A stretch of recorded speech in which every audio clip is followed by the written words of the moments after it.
हमें ड्यूक का मेंशन दिखा रहता है और तब ड्यूक और इवान उस कमरे में आते हैं। तो वो कहते हैं क्या वो कमरे में नहीं है? तो तब वहाँ पर स्पाई था, वो कहता है जी इस सुबह जब मैं उनको यहाँ पर लेकर आया तो मैंने ये बात याद रखी कि उनको गार्ड करूं, लेकिन पता नहीं जब मैं कमरे में गया तो खिड़की में पर्दा लटका हुआ था जिसकी वजह से वो भाग गई। तो तब ड्यूक कहता है क्या अब मैं क्या ही कहूँ, आखिर वो इतनी स्टूपिड कैसे हो सकती है? तो तभी वहाँ पर दूसरा गार्ड भागते हुए आता है। वो कहता है सर बहुत बड़ी डील है, प्लीज आपको ये रिपोर्ट करना ही होगा, एलिस पहले ही मेंशन छोड़ के जा चुकी है। तो वो कहता है क्या वो मेंशन से भी जा चुकी है? तो वो आदमी कहता है जी असल में तो हमें थोड़ी देर पहले का सीन दिखा रहता है जब वो वहाँ गेट के पास आई थी तो तब वहाँ पर स्पाइयों ने उसका रास्ता रोक लिया था। वो कहते हैं आप बाहर नहीं जा सकती। तो हमारी कहती है असल में मुझे डिपोर्ट कर दिया गया और मुझे उन्होंने कहा बाहर निकल जाओ। तो वो दोनों स्पाई कहते हैं क्या? तो हमारी अपना ड्रेस पकड़ते हुए कहती है असल में ड्यूक ने खुद कहा था अगर तुम अपनी माँ की तरह नहीं रहना चाहती तो यहाँ से निकल जाओ। और तब वो रोने लग गई थी। तो तभी वो दरवाजा खोल देते हैं और हमारी वहाँ जा रही थी।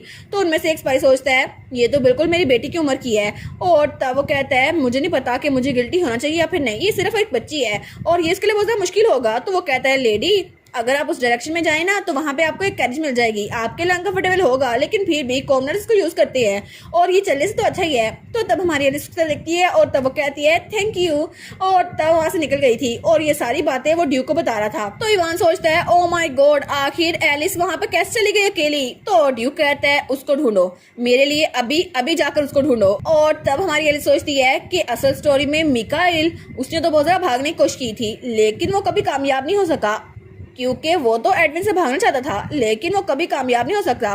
लेकिन एक दिन बहुत ज्यादा बारिश हो रही थी और तब वो भागने में कामयाब हो गया और उसके पास तो बहुत ज्यादा अच्छी अपॉर्चुनिटी थी जिसकी वजह से वो वहां से भाग निकला और फाइनली मिकाइल एडविन के जंगल से आजाद हो गया। और तब वो एक आइलैंड पे पहुंचा जिसका नाम था हेडन और उस जगह के बारे में किसी को नहीं पता था और वो जगह बिल्कुल अलग थी और वहाँ के लोगों ने उसकी बहुत ज्यादा हेल्प की और उसकी मरहम पट्टी भी की और टाइम गुजरता गया और लोगों के साथ घुल मिल के रहने लग गया और लोगों के साथ वो तो बहुत ज्यादा खुश था। लेकिन वो खुशी ज्यादा देर तक कायम नहीं रही क्योंकि अचानक एक दिन वहां पर आग लगी हुई थी और वहां पर कोई खड़ा था और मिकाइल वो तो बहुत ज्यादा रो रहा था। वो कहता है आखिर क्यों ये सब कुछ क्यों हुआ? और तभी एडविन तलवार लेकर वहां पर आता है, उसने सबको मार दिया था। वो कहता है कुछ भी हमेशा के लिए नहीं रहता और सब लोग मर चुके हैं, आप सिर्फ हम दोनों हैं, ठीक है? तो तुम्हें मेरे साथ ही रहना होगा क्योंकि मैं तुम्हें छोड़ के कहीं जाने नहीं दे सकता। और तब हमें एक इनका सीन दिखा रहता है जहाँ पे हमारी एलिस बैठी हुई थी और वहाँ पर वो किसी बुक पर कुछ लिख रही थी और तब उसने अपना खाना भी खत्म कर लिया था। वो सोचती है वहाँ पर तो लोग बहुत ज्यादा अच्छे थे और सारी की सारी चीजें बिल्कुल वैसी ही होंगी जैसे उस स्टोरी में थी। तो मुझे लगता है कि मुझे वहीं पे जाना चाहिए क्योंकि बाद में जब तक एडविन पहुंचेगा ना सारी चीजें पूरी हो चुकी होंगी। तो मैं लोगों को कहूंगी कि वहां से निकल जाएं ताकि वो लोग बच जाएं। और तब उसके बैग में एक टिकट पड़ी हुई थी और वो एक फेरी की टिकट थी। वो कहती है अच्छा ठीक है तो मैं इस शिप पे यहाँ से चली जाऊंगी। और तब वो टिकट को अंदर रखती है। वो कहती है सबसे पहले मुझे यहाँ से निकलना होगा ताकि मेरी जान बच जाए।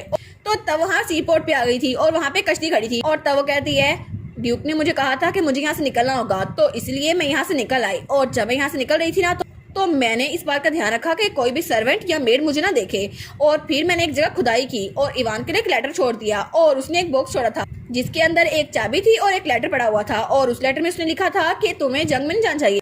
और वो सोचती है शायद इसी वजह से वो बच जाए। और तभी वहाँ पर शिप आ रहती है। वो कहती है चलो ये पहुंच तो गई। और तब वहाँ पर खड़ी हुई थी और बहुत ज्यादा उदास लग रही थी। वो सोचती है क्या मुझे सच में यहाँ से निकल जाना चाहिए? लेकिन इनफैक्ट मुझे तो बहुत ज्यादा बुरा लग रहा है, क्या एडविन को मुझे छोड़ के जाना चाहिए था? और एडविन ने कहा था मैं तुम्हें प्रोटेक्ट करूंगा। और तब वो सोचती है मैं भी एडविन को बहुत ज्यादा मिस कर रही हूँ और मिकाइल को भी। लेकिन वो कहती है ठीक है मुझे अपनी जान बचानी होगी तो मुझे उनको छोड़कर जाना ही पड़ेगा। और तभी वहाँ पर लाइन बहुत ज्यादा लंबी थी। वो सोचती है लाइन से लंबी क्यों है, मुझे वहाँ पे चढ़ना है। लेकिन तभी वहाँ पे कुछ गार्ड्स नजर आते हैं और तब कोई कहता है मुझे लगता है किसी ने बहुत ज्यादा बड़ा क्राइम किया है। तो दूसरी कहती है इसीलिए कोई इंसान जिंदा नहीं रह सकता जब उसने कोई क्राइम किया हो। और वहाँ पे कुछ गार्ड थे तो हमारी सोचती है ये गार्ड तो ड्यूक एस्तेबान के बॉडी गार्ड है ना, ये यहाँ पर क्या कर रहे हैं? तब एक गार्ड उसके पास आता है। वो कहता है तुम्हारा नाम क्या है? तो एलिस कहती है एन हैथवे। तो तब उसकी हुडी उतारता है। तो वो कहती है कि यार इन्होंने मुझे पकड़ लिया। तो वो कहते हैं इसकी पहचान तो सेम टू सेम वैसी है, इसके ब्लोंड बाल है और ब्लू आईज है, ये वही लड़की होगी। तो हमारी एक तरफ इशारा करके कहती है उस आदमी के भी तो करली बाल है ना और ब्लोंड बाल भी है और उसकी आंखें भी ब्लू है, उसको पकड़ो ना। और अगर मेरी शक्ल ऐसी दिखती है तो मैं कोई क्रिमिनल थोड़ी ना हुई। वो कहते हैं नहीं नहीं आप क्रिमिनल नहीं है। तो वो जल्दी से वहां से भाग जाती है। वो कहती है मेरे मॉम डैड ने कहा था स्ट्रेंजर से बात नहीं करनी। तो वो लोग कहते हैं क्या? लेकिन तभी उसको कोई बुलाता है एलिस गार्नेट और तभी कोई उसका हाथ पकड़ता है। तो वो कहती है क्या अब ये कौन है? तो वो कहता है हाँ बिल्कुल ये तुम ही हो एलिस गार्नेट। तो वो सोचती है आखिर ये कौन है, और वहाँ पर था मार्कोस ऑफ अर्थमान फैमिली, और वो कहती है अलोइस अर्थमान, आखिर ये यहाँ पर क्या कर रहा है, इसलिए तो मेन स्टोरी में होना था ना। और तब थोड़ी देर बाद वो लोग बग्गी में बैठ के वहाँ से वापस जा रहे थे, और हमारी एलिस भी वहाँ पे बैठी हुई थी। वो सोचती है शायद कैरी बहुत ज्यादा गर्म है ना, तो मुझे नींद आ रही है, लेकिन वो सोचती है आखिर मुझे इनसे पूछना तो चाहिए। वो कहती है हम लोग कहाँ जा रहे हैं, क्या ड्यूक के मेंशन में, लेकिन उसके आगे अलोइस बैठा था, वो कोई जवाब नहीं देता। वो सोचती है ये मेरी बात का जवाब क्यों नहीं दे रहा। वो कहती है क्या ड्यूक मुझे ढूंढ रहे हैं, क्या वो मुझे वापस आना चाहते हैं, लेकिन वो फिर से कोई जवाब नहीं देता। वो सोचती है ये फिर से जवाब नहीं दे रहा। तो तब वो बताती है अलोइस अर्थमान ये मार्कोस का इकलौता बेटा है, और ये स्तबान फैमिली में ड्यूक का नाइट बनने वाला है, और फ्यूचर में जाके ये तो मिकाइल का दोस्त बनने वाला है और उसका नाइट भी। लेकिन अभी ये स्टोरी में क्यों आ गया मुझे तो पता ही नहीं चला।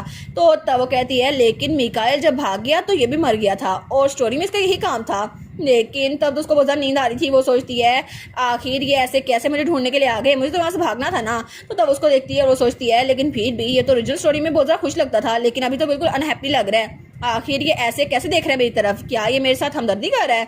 तो तब उसको घूर के देखते हैं तो हमारी सोचती है डेफिनेटली ये बिल्कुल अलग है, क्योंकि मुझे तो ड्यूक के घर से भागना था ना, लेकिन एक दिन में मैं पकड़ी गई और अभी तो मैं पोर्ट तक जाने वाली थी। फिर भी तो अलोइस कहता है तुम्हारा नाम क्या है, तो हमारी एलिस कहती है क्या, तो वो कहता है तुम्हारी एज क्या है, तुम्हारा एड्रेस क्या है, और तुम वहाँ पर रहते क्यों, अपनी माँ का नाम भी बताओ और उन बुक्स के टाइटल भी बताओ जो तुमने पढ़ी हैं। तो हमारी कहती है क्या पहले मेरे सवाल का जवाब नहीं दे रहा था और अब मुझसे सवाल पूछ जा रहा है।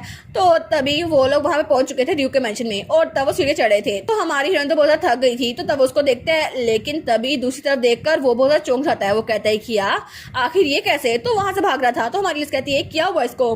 तो जब वहां पर देखती है तो वो अपनी तलवार निकाल चुका था और हमारी एलिस को प्रोटेक्ट कर रहा था। तो हमारी एलिस जब देखती है तो वहां पे एडविन खड़ा हुआ था शैडो में। तो अलोइस तो बहुत ज्यादा डर गया था। वो सोचता है यहाँ पे तो किसी ने भी रेजिस्टेंस नहीं की, क्या ये सब लोग ऐसे ही मार गए। तो तभी हमारी हीरोइन वो बहुत ज्यादा डर गई थी। और तब हमें थोड़ी देर पहले का सीन दिखा रहता है जब एडविन वो सो रहा था, लेकिन तभी उसकी आंख खुलती है। तो जब उठता है वो कहता है एलिस तुम कहाँ पर हो, लेकिन एलिस उसको कहीं भी नहीं मिलती, पूरे कमरे में कहीं भी नहीं थी एलिस। तो वो कहता है एलिस तुम कहाँ पे चली गई, लेकिन तब वो दरवाजा खोलता है और बाहर आता है। वो कहता है कहाँ है वो, लेकिन पूरे हालवे में कोई भी नहीं था। और तभी आगे जाके उसको मेड्स और सरमेंट नजर आते हैं, लेकिन सब उसके सामने झुकते हैं। वो सोचते हैं एलिस कहाँ पर है। तो तब वहां पर एक गार्ड ड्यूक के ऑफिस के सामने खड़ा था। तो तब वो वहां पर जाता है तो वो कहता है यंग मास्टर आप, तो वो कुछ नहीं बोलता, लेकिन अंदर से उसको अपने फादर की आवाज आती है क्या एलिस गार्नेट, वो तो बहुत ज्यादा ब्रेव है, वो ऐसे ही भाग गई, लेकिन 7 साल की बच्ची इस मौसम में बाहर कैसे भाग सकती है। तो वो कहता है क्या, लेकिन तभी उसको आवाज आती है पहले अलोइस को कहो कि उसको पकड़े, उसके बाद यहाँ पर लेकर आए। तो तभी उनको बाहर से आवाज आती है। तो वो दोनों बाहर देखते हैं तो तभी बाहर से तो किसी के लड़ने की आवाज आ रही थी। और जब दरवाजा खुलता है तो हमारा एडविन उस गार्ड को हरा चुका था और वो नीचे गिरा हुआ था। तो तब उसका फादर ड्यूक और उसका साथी केडन वो कहते हैं यंग मास्टर। तो ड्यूक कहता है आखिर तुम यहाँ पर क्या कर रहे हो, तुम अपने बेड पे क्यों नहीं हो। तो वो कहता है एलिस कहाँ है वो। तो ड्यूक कहता है मुझे खुद नहीं पता, लेकिन वो इस घर में नहीं है।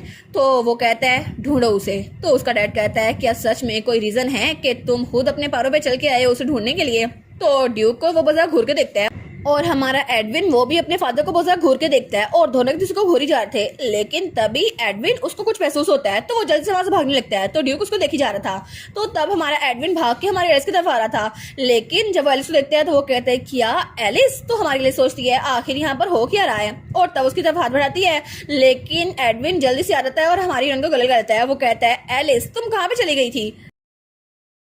और इसी के साथ ये वाला पार्ट यहीं पर ख़त्म। तो आप लोग बताइएगा आप लोग को ये पार्ट कैसा लगा, और वीडियो को लाइक और चैनल को सब्सक्राइब लाजमी कीजिएगा। बाकी वीडियोस का लिंक भी स्क्रीन पर नज़र आ रहा होगा, तो काइंडली उनको भी चेकआउट कर ले। और thank you so much for watching my videos. Stay safe, bye bye.